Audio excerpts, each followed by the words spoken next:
Madam side చూడండి sir. దండం పెట్టుకోలేవయ్యా పెద్ద ఆయన దండం పెట్టుక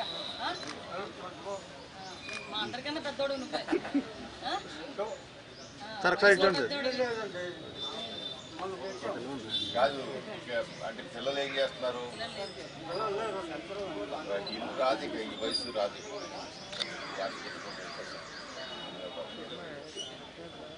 పిల్లలు అసలు లేరా? మరి ఎట్లా పెన్షన్తో పోతున్నారు? ఇప్పుడు వంట చేయగలుగుతా ఆవిడ ఎట్లా చేసుకుంటారు? వంట చేసి పెట్టిందా? ఇది అద్దిల్లా?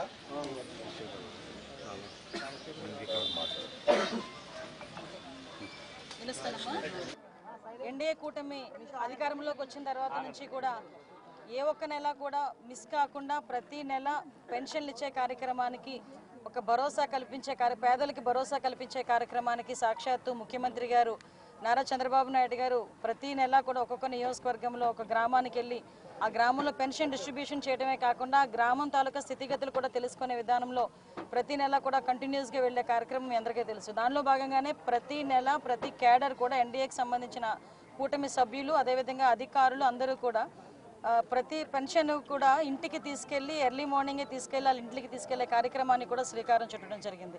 ఈరోజు చాలా ఇప్పుడు భారతదేశం మొత్తం మీద చూసుకుంటే పెన్షన్లు కూడా అతి ఎక్కువగా పెన్షన్లు ఇచ్చేది కూడా ఆంధ్రప్రదేశ్లో ఉన్న సంగతి కూడా మనందరికీ కూడా తెలుసు.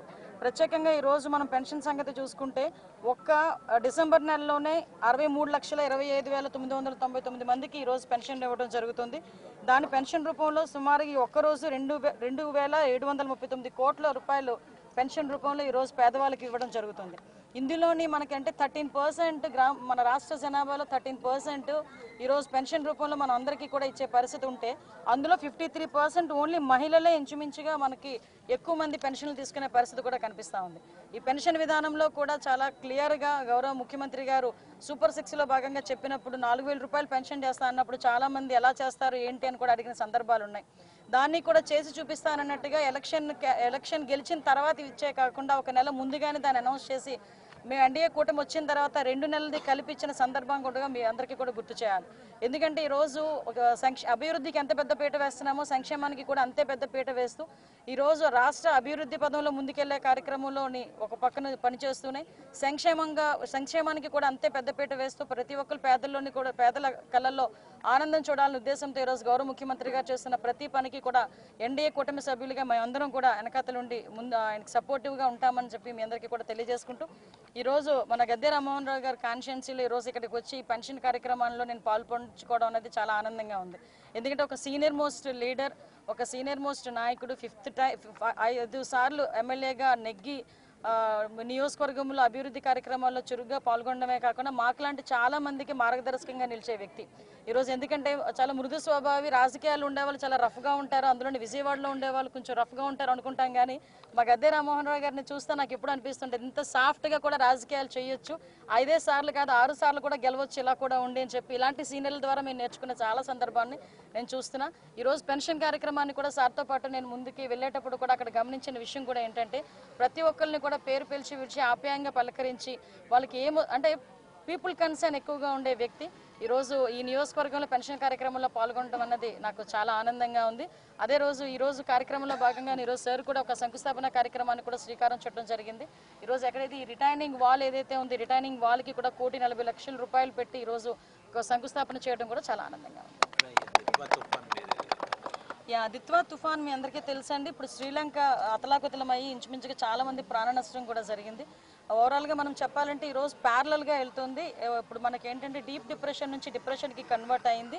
సో కొన్ని చోట్ల వర్షాలు పడే అవకాశాలు కూడా ఉన్నాయి. ఆ సంబంధించిన కలెక్టర్స్ అందరినీ కూడా అలర్ట్ చేయడం జరిగింది. ఎక్కడ కూడా ఎటువంటి అవాంఛనీయ సంఘటనలు జరగకుండా ముఖ్యంగా హ్యూమన్ లాస్ జరగకుండా చేయాలని ఒకే ఒక కాన్సెప్ట్తో మేము ముందుకెళ్తున్నాం.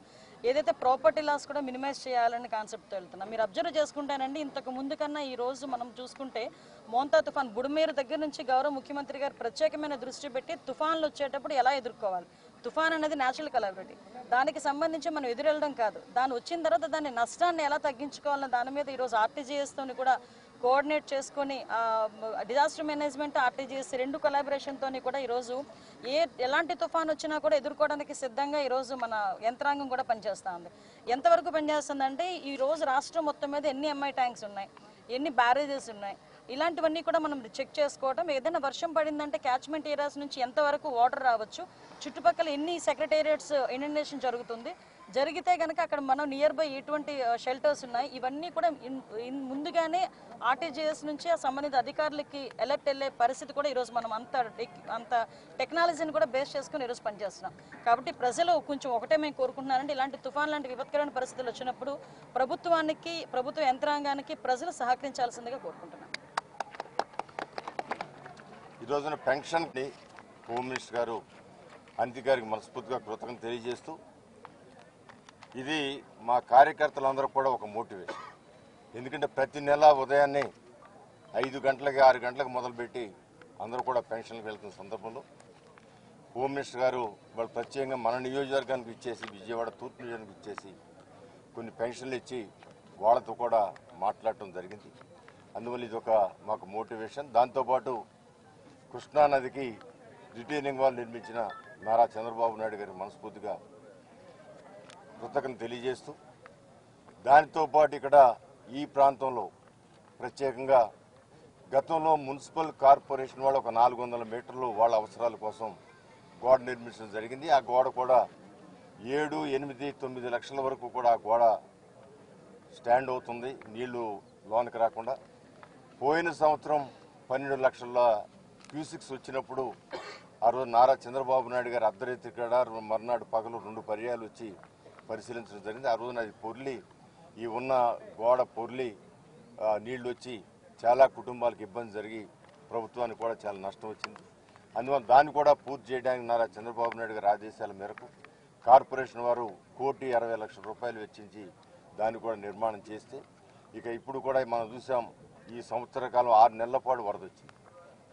గతంలో నాకున్న 20-25 సంవత్సరాల విజయవాడ అనుబంధంతో ఎప్పుడైనా ఒకసారి వరద వచ్చి 4 రోజులు 5 రోజులు ఇబ్బంది పెట్టి వెళ్ళిపోయేది. ఆ 4 రోజులు ఇబ్బంది పడేవాళ్ళం, రీహాబిలిటేషన్ సెంటర్లు తీసుకెళ్లేవాళ్ళం, తర్వాత మరలా వచ్చి నిర్మాణం చేసుకునేవాళ్ళం. కానీ ఈసారి 5 నుంచి 6 నెలల పాటు కంటిన్యూస్గా వరద ఉంది. ఈ వరద నుంచి 1,00,000 కుటుంబాలు ఉన్న ఈ ప్రాంతాన్ని కాపాడింది ఈ రిటైనింగ్ వాల్. అందువల్ల ఈ రిటైనింగ్ ఇది కూడా కాస్త కూడా పూర్తి చేస్తే గత సంవత్సరం 200 సంవత్సరాల నాడు పడిన వర్షం మరలా అంత ఉధృతంగా వర్షం పడి అటు బుడమేరు పొంగి విజయవాడ నగరం అంతా అతాకుతున్న సందర్భంలో ఇక్కడ ఈ చిన్న ప్రాంతం నుంచి వచ్చే నీళ్ల వల్ల కూడా కొన్ని కుటుంబాలు ఇబ్బంది పడ్డాయి.